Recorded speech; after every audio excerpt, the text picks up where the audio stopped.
Sim, né? Nem só de perguntas fáceis nós vivemos. E agradeço aí a quem me mandou a pergunta, e passou rápido ali na subida, eu acabei não conseguindo verificar o nome da pessoa, mas agradeço a pergunta, viu? E embora eu evite o máximo que eu posso de visitar essas questões difíceis, mas eu sinto que cabe uma reflexão dentro dessa situação. Para quem está chegando agora, foi feita uma pergunta ali para mim agora, que correu ali, como eu disse, eu não pude ver o nome da pessoa, perguntando sobre como eu via, né, esses atentados, essa situação que ocorreu aqui na cidade de Blumenau, que é aqui no sul do país, eu moro no Rio Grande do Sul, acerca da escolinha que foi atacada. Então, eu penso que existem dois olhares para isso, né?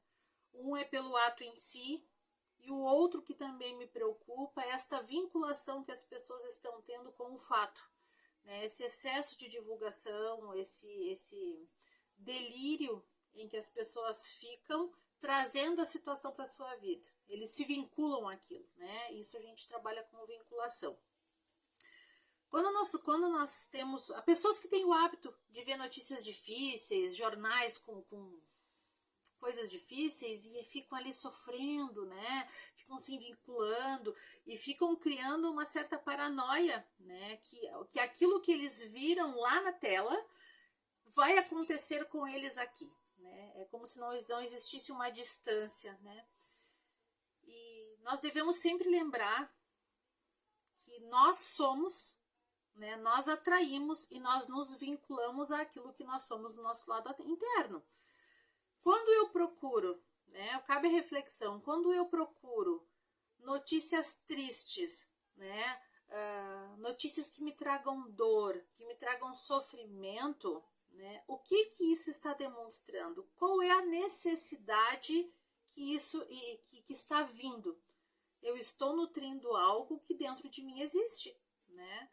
Então, os psicólogos, né, que estiver algum aí, por favor, quiser falar comigo aqui, agradeço, que vocês é que são competentes para falar a respeito disso, mas eu vou procurar algo externo para validar aquilo que vive em mim, algo que vive no meu interno. Então, por isso, né, eu observo esta necessidade das pessoas de trazerem para si situações tristes, né?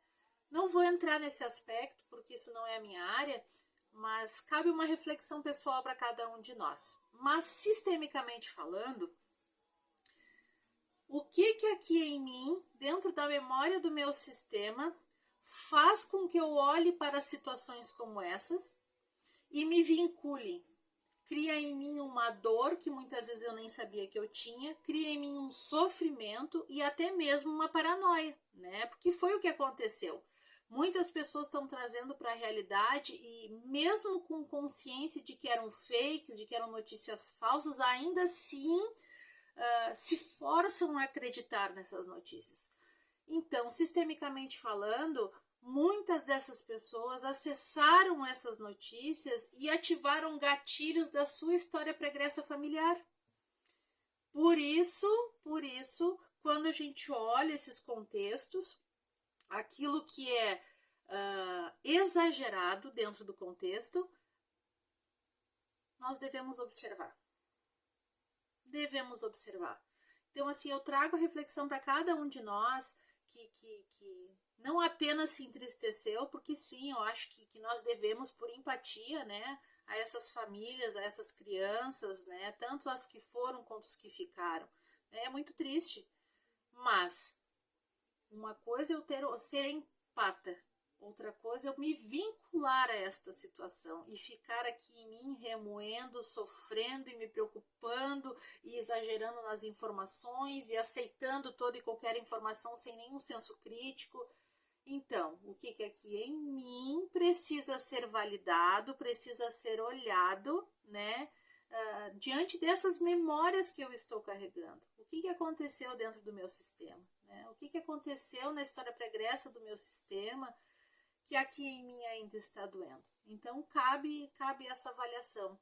E um outro aspecto importante que eu gostaria de falar é acerca dessa situação com esse rapaz que foi lá e fez essa atrocidade.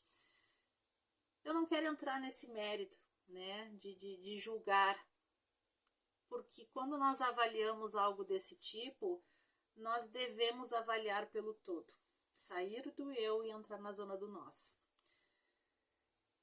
Nós sistemicamente sabemos que nada é à toa, né? Que estamos todos a serviço a todo momento, né? Então, o que na história familiar desse rapaz, né? Talvez algo que nem entre dentro do consciente dele, o que fez com que ele se vinculasse a essa necessidade, né? Deste ato tão difícil de engolir, né? Então, quando nós pensamos dentro desse pensamento, né? Não sei a história do rapaz, se tem alguma questão de distúrbio psicológico, psiquiátrico, não vou entrar nesse mérito. Mas eu penso, né, que independente se ter ou não ter, também está a serviço. Então, quando nós pensamos por esse lado, desculpa, nos cria uma amplitude, sabe?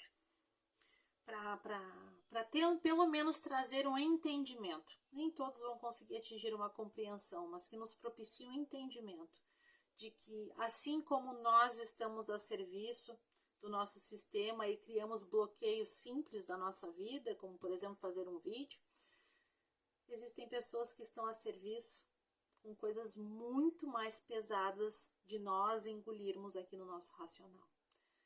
Então, cabe essa reflexão, né? Do quanto todos nós estamos a serviço, uns mais, outros menos, uns vinculados com coisas muito boas e outros vinculados com coisas muito ruins, né? E do quanto nós precisamos exercitar esse olhar para não tecer julgamentos, porque quando nós olhamos apenas para o crime, ele entristece, ele enraivece, mas quando nós olhamos no além do aparente, né? Nós começamos a tecer um olhar de um pouco mais de entendimento e quiçá o de compreensão. Então fica aqui a reflexão, né, do quanto todos nós estamos a serviço, do quanto essa pessoa estava a serviço do seu sistema. Tá bom, gente? Agradeço então, podem mandar aí a próxima pergunta. Tá?